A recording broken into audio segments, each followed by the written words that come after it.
time coming, so what's it like to finally have this day here?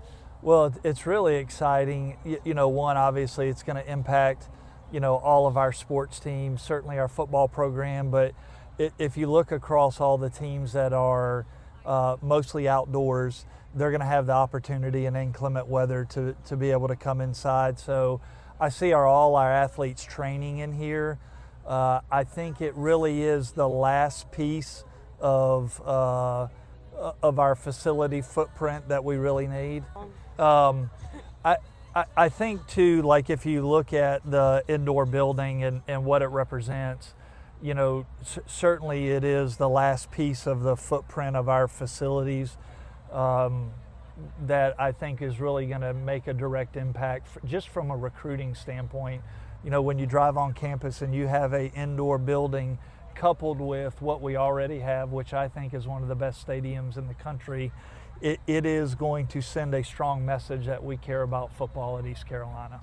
How big of an advantage is it? I know a lot of bigger schools that have these facilities already, they're able to use in the springtime. Lacrosse is able to get in there as well. And what's it going to be like? We talk about football, but the other use for the other athletic teams as well. Well, I think about January when baseball started practice, and they can't, it's really not conducive to go outside, even though Cliff, they'll go outside, to be able to come in and maybe hit grounders, do some infield work.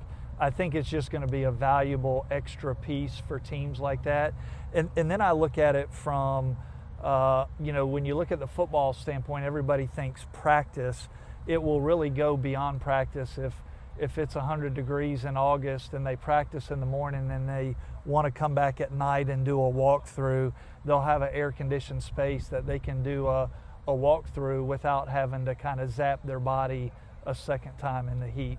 Is there a school that has a building like this that y'all kind of modeled yours after? Not really. I think there are a lot of similar ones out there. The two SEC institutions that I worked at, they both had indoor buildings, so I knew kind of what we were looking for. I wanted to make sure, one, it's going to have a floating goalpost, meaning they're going to kind of hang from the top where there's not a pole in the ground.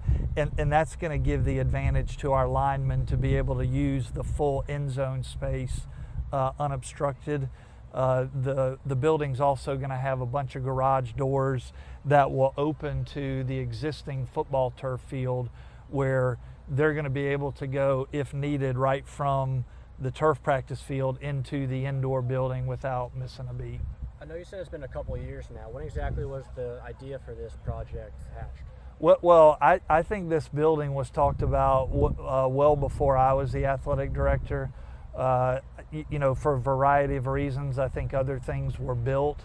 I knew, when I arrived, that it would take a little time to get there, but I feel like it's an important piece. On game days, football game days, we'll use it. There'll be a big video board in there. We will use it to bring recruits and their families in. We're going to have a huge video board, which I think will lead us to having a multitude of events outside of athletics that probably this whole university community will benefit from. You see a lot of schools, you talk about too, just August, you have those fan events too, to where you can get all the fans out of the heat too. Yeah, it's really, there were some non-negotiables for me on the building. Obviously, at East Carolina, cost is always going to be a consideration.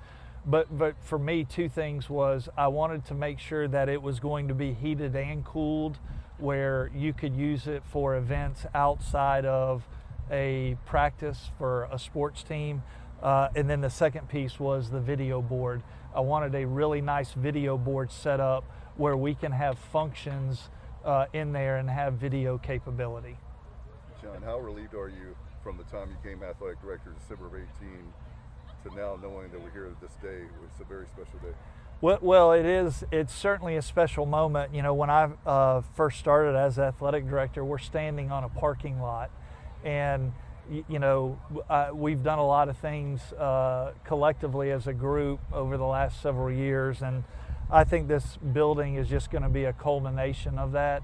I do think it's going to be bigger than people realize, and you are going to see it a long way off, but that's a positive thing. We asked Coach Harold this. We're gonna ask you, what's your favorite part about it? My favorite part about it is opposite of what Coach Harold's is. It's paid for. we we're not bonding it. We're not, taking loans out.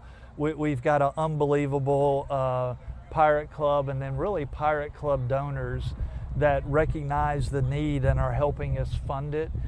And so I think that to me is kind of the most special thing, because if you look across the country at schools that are like East Carolina, most of them are getting, they're bonding it, they're making payments on it, or they're getting state support. And this is really at the bequest of our donor base. How much do you need to raise for this building? We were in the mid to high 20s is where we landed, and we've worked with Hamill Builders to help get that price as competitive as we can. Speaking of the Pirate Club, just what's the motto to them now? Just keep on investing. Well, I think if you look at the changing landscape, certainly NIL was the big concern over the last year or two, and I think that's shifting to revenue sharing. And so I think, to me, for the Pirate Club, we've got to turn our attention towards this purple and gold fund, which will ultimately help us offset NIL